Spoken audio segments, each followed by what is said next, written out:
Olá, amigos, estamos de volta então com a terceira e última parte do RB Notícias, ao vivo na TV Rio Branco, canal 8.1, agora são 11 horas e 54 minutos no Acre. Nós temos aqui o apoio do Arasuper e também do Aramix, que compõem a melhor, a maior e mais antiga rede de supermercados do Acre. Uma notinha de política aqui rapidinha, já passou, mas a gente deve sempre relembrá-la. Olha só, aquelas duas notinhas publicadas na sexta-feira passada, uma da Prefeitura de Rio Branco e outra do governo do Acre, acabaram expondo o relacionamento nada amigável entre o governador e o prefeito. São do mesmo partido, mas está havendo sim uma briguinha. Eu não sei aonde vai terminar isso, né? E eu boto a culpa em alguns assessores do governador e do prefeito, que poderiam atuar com o extintor na mão e preferem, já que a onda agora é álcool, jogar álcool. E não é álcool gel, porque o álcool gel ele não incendia fácil assim. Estão jogando álcool mesmo, esse 96 graus aí, que de longe já reacende a labareda, né? Complicou a situação. Vamos lá então. 11h55, faltando 5 minutos para as 12 horas, eu anunciei a entrevista aqui do Daniel Cabral, mas na verdade eu vou falar com o Rodrigo Farias ou Rodrigo Fernandes? Farias, que é autor deste livro aqui, ó. E o Daniel, é o parceirão dele, cadê? Eu mostro onde? Atuou com as ilustrações, né? Com as ilustrações. Um ultra artista também, gente fina, muito talentoso esse cara. Muito. Assim como você, né? Obrigado. É o primeiro de uma série. Espero. Seja bem-vindo ao programa. Quanto tempo, hein? Poxa, Muniz, muito obrigado. Um prazer imenso estar aqui novamente.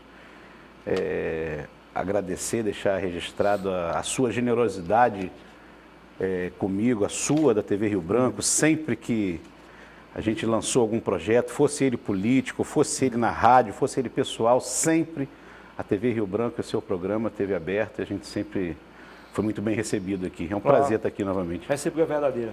Você me falava há alguns anos, uns 10 a 15 anos, que pretendia gravar um CD, escrever um livro.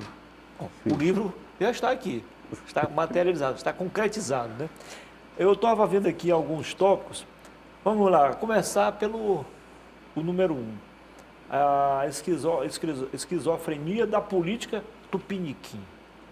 Vamos explicar isso em detalhes.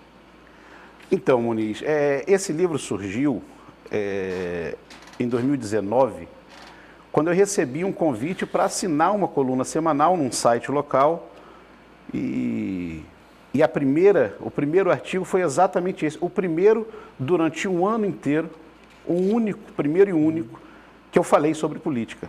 E lá em abril de 2019, eu já escrevi esse artigo, que eu já enxergava uma coisa que está muito clara agora, de como o país ficou louco e como que as pessoas estão odiando umas às outras simplesmente por posições diferentes. Simplesmente por uma ser mais canhota da esquerda, uma mais destra da direita, e se odeiam e param de se falar e param de ter relações pessoais, famílias brigando, pai e filho, por questões políticas que muitas vezes eles não sabem nem por que defendem. Mas é preciso odiar o outro lado. Eu costumo dizer ainda assim, sempre que eu vou falar sobre esse artigo, que me perguntam muito sobre ele, hoje em dia no Brasil, para você ser amado por alguém, você tem que odiar outro alguém. Ou seja, é o avesso do avesso. Odiar é preciso, amar não é preciso. Não, você hoje só é amado no Brasil se você odiar alguém. E dizem ainda que aqui no Acre, acho que você já ouviu falar isso, o Zé Leite que costumava falar isso. Dizem que aqui no Acre, o cidadão é respeitado ou temido não apenas pelo bem que ele faz, mas principalmente pelo mal que ele pode representa. Proporcionar, sim. E o Brasil, infelizmente, virou isso. Esse artigo é de 2019 e a coisa aumentou. Foi escrito ontem. Como se odeiam. As pessoas hoje assistem os reality shows das televisões, não para torcer para alguém, É para odiar alguém a cada semana. Hoje em dia, se você critica politicamente os dois extremos, você é chamado de ambos, porque um te chama do outro. Você não pode ter crítica a nenhum dos lados, porque senão as pessoas te odeiam. Virou uma esquizofrenia total a política no Brasil Que hoje, me infelizmente. perdoem os vascaínos, que têm muitos amigos, parentes, mas eles estão assim, o Vasco não ganha mais de ninguém, então o negócio dele é torcer contra o Flamengo. né? Verdade. Eu não torço contra o Vasco, eu queria o Vasco na primeira divisão. O Vasco não é time de segunda, é time de primeira, só que ele insiste em ficar na segunda. Tem tido muita dificuldade nos últimos 50 anos, mas... Tá. Aí lá no capítulo 17, você fala, você escreve o seguinte, o título: Renato Gaúcho jogou mais do que o CR7, sim, e ponto final. Não dá para discutir mais, você já afirmou. É verdade. O que acontece, Muniz? Como eu falei, toda semana era um tema diferente.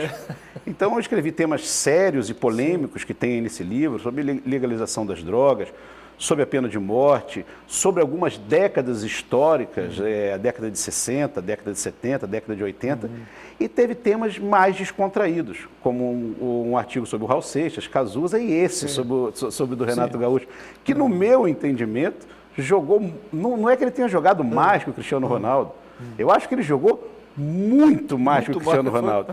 E que me perdoe meu filho, que deve estar com certeza me assistindo agora, e os amigos dele, exatamente, fã do R7, do Messi, que eu também sou. Mas ele não viu o Renato Gaúcho jogando, só por vídeos de YouTube e vídeo que se mostra. E aí você perde uma coisa, e eu explico isso no artigo, que é essencial ao futebol. É a paixão do momento. O Renato Gaúcho, ele despertava paixões. Na semana do Clássico, ele provocava o adversário, ele fazia aposta, ele falava que ia fazer 2 gols, e ele promovia o Clássico durante a semana inteira. Ele foi um dos maiores showmen que o futebol brasileiro já teve. É verdade. E aí, quando ele largou o futebol no gramado, nas 4 linhas, mas ficou no gramado já, como técnico, e manteve o mesmo ritmo. Manteve o mesmo ritmo, a mesma pegada. Nós vamos ganhar a Libertadores, depois a gente vai se divertir no Brasileiro. Isso.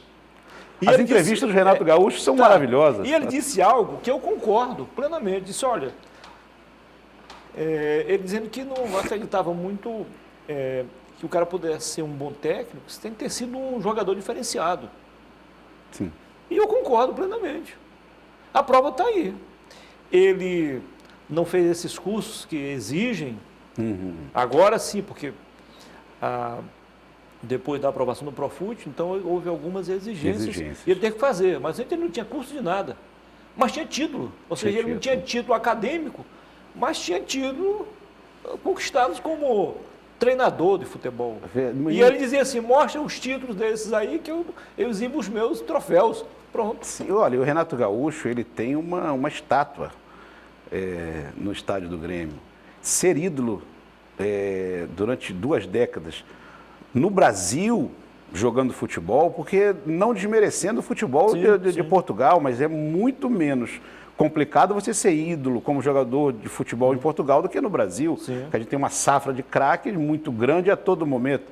E outra que você me lembrava aqui antes da gente começar a entrevista, e que é verdade, dificilmente o Cristiano Ronaldo fará o gol de barriga durante a carreira. O Renato não só fez, como fez numa final o gol do título contra o maior rival. Que ele tinha jogado há 2 anos. Que ele tinha sido ídolo, campeão brasileiro em 87. Não é fácil, não. E com um requinte de crueldade. O ano do gol de barriga foi o ano do centenário do Flamengo. Então, assim, foi... O Renato Gaúcho, ele era a cereja do bolo durante muito tempo, ele foi a cereja do bolo no futebol brasileiro, sem dúvida. E um dia desses os caras estavam... Tá aí, ó, você escreveu o livro, mas acho que umas 3 semanas... num programa, não sei se era na Sport TV ou se era na ESPN, eles falando sobre isso. Essas vantagens que o Renato tem, que nenhum outro desportista brasileiro tem. De ter sido ídolo em times diferentes, conquistado títulos por onde passou. E um detalhe, a gente sabe a briga que existe no Rio Grande do Sul, em Porto Alegre, entre Grêmio e Internacional. O Renato tem uma estátua lá no estádio do Grêmio.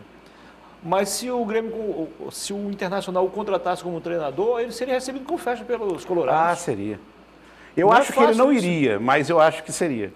Eu acho que ele não treinaria o Internacional, mas seria recebido com festa, sem dúvida. O Renato Gaúcho, todos os times que ele passou, ele foi ídolo e foi campeão. Aí ele sabe diferenciar as coisas. Antes do jogo ele briga com quem quiser. Depois do jogo não tem mais briga. Ele vai lá e abraça todo mundo. Ele costuma brigar com a imprensa. Depois do jogo ele briga com a imprensa na coletiva. Né? Você viu o que ele fez? Ele gosta de xingar jornalista. Você viu a reação jornalista. dele depois de 5 contra o Flamengo? Foi lá, abraçou todo mundo. Então. Foi. É uma outra qualidade que poucos têm, né? Saber sim, perder, sim. Né? Logo ele. Ele foi, abraçou e ainda falou assim, a gente perdeu porque o time do Flamengo é muito melhor do que o Grêmio e jogou muito melhor. Verdade. Admitiu. É difícil você encontrar esse tipo de resposta a um treinador que acabou de pegar de 5. Sim. Cara, principalmente sendo o Renato. que gosta muito, gosta muito de ganhar e de brigar com jornalista em coletivo. Também. Tá, mas muito bom o livro. Muito obrigado. Assuntos diferentes, né? Assuntos diversos. Polêmicos, não polêmicos.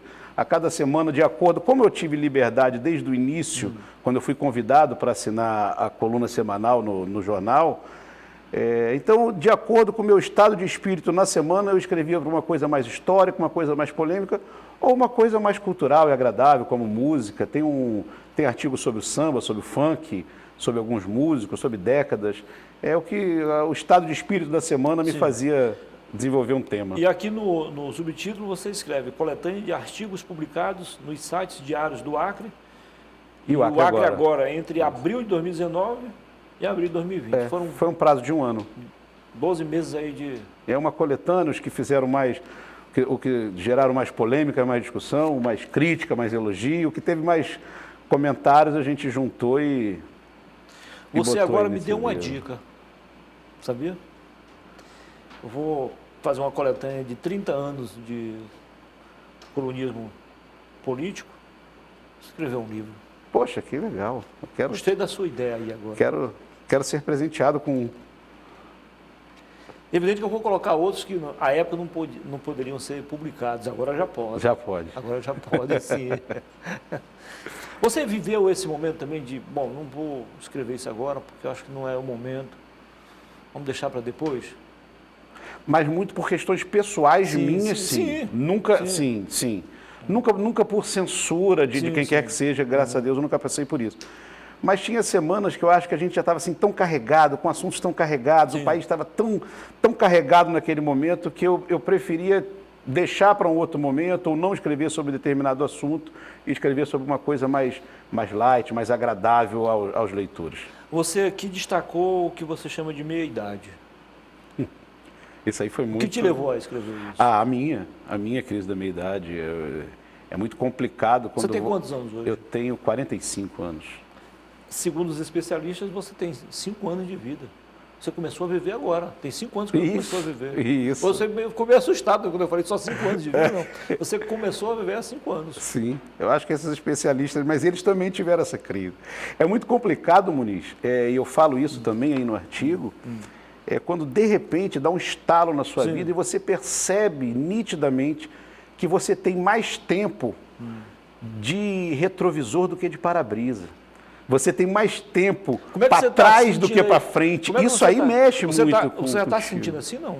Me senti já. Se eu tenho 45, se eu viver 90, eu estou empatando. Então, assim, eu nitidamente tenho muito mais tempo de retrovisor do que de para-brisa. Eu olho mais para trás do que para frente. E quando você se dá conta disso, para mim foi... Mas eu até escrevo, não é fácil essa crise da meia-idade, mas ela pode ser prazerosa. E você pode tirar muitos ensinamentos dela, e um deles é exatamente esse livro. Dizem que todos nós, independente da formação acadêmica, somos, ao mesmo tempo, uma espécie de filósofo, ou de psicólogos. Sim. Nem que seja de nós mesmos, mas somos. Aí uns dizem que até os 35 anos, o ser humano, sobretudo o homem, eu não falo muito da mulher. A mulher é mais comedida, ela é mais controlada em alguns aspectos.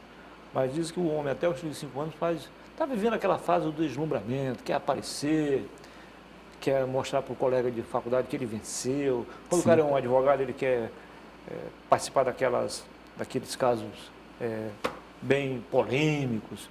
Se é jornalista, quer dar furo em todo mundo. E por aí vai. Até os 35 anos. Depois dos 35 anos, aí ele já entra numa nova dimensão. Ele já não está mais preocupado com isso. E sim em fazer algo que possa ser muito mais, realizar ele, do ponto de vista pessoal, do que o ego em si, e mostrar que ele é ele. Sem dúvida. Você concorda com isso também? Concordo. Você viveu isso também? E acho, mas eu acho que não tanto a fase da ostentação, eu acho que não tanto. Nunca foi de verdade uma característica minha. Há mais de 25 anos, você sempre foi um cara muito... Sim, nunca tive, mas você tem. É claro que quando você tem 30, você pensa muito diferente e age muito diferente dos 45. Sim.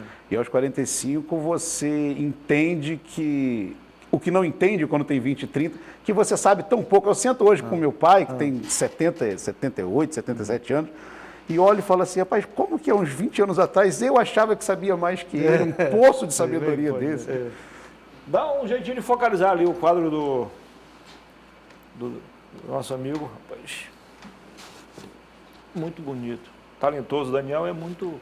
Daniel é o cara também. Daniel, olha... Como é que foi isso? Rapidinho, como é que surgiu essa parceria aí com o Daniel? Rapaz, é uma coisa que o Papai do Céu coloca na nossa vida mesmo. Eu já com o projeto do livro, com os textos selecionados, tudo em uma conversa com um amigo em comum, meu e do Daniel, eu falei assim, eu tô para lançar um livro, mas eu queria um bom artista que ilustrasse, que fizesse uma capa legal, de acordo com o que eu quisesse. Ele falou, anota esse número aí e entra em contato com ele. E foi o que eu fiz. E aí a vida me presenteou não só com um belíssimo artista enriquecendo o livro, como uma pessoa espetacular, com uma amizade espetacular, um rapaz que respira cultura, que respira arte. O Daniel, ele é um dos maiores talentos que a gente tem aqui no nosso estado e que deveria ser valorizado como tal.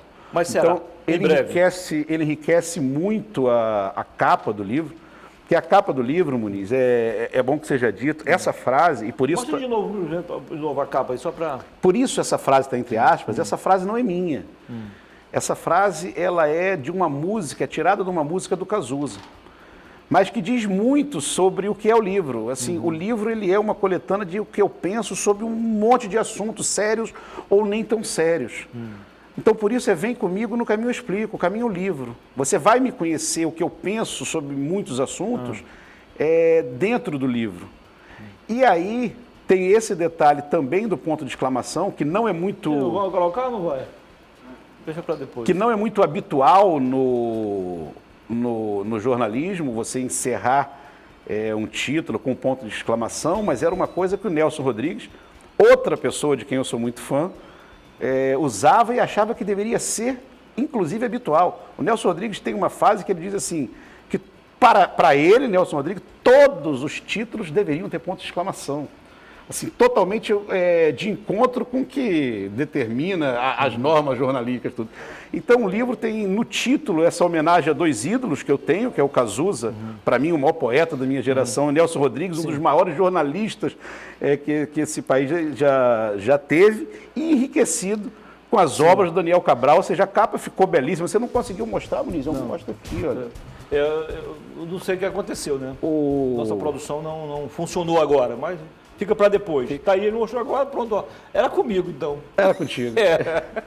Isso aqui o Daniel Cabral, ele enriqueceu demais, não só a capa, como os artigos.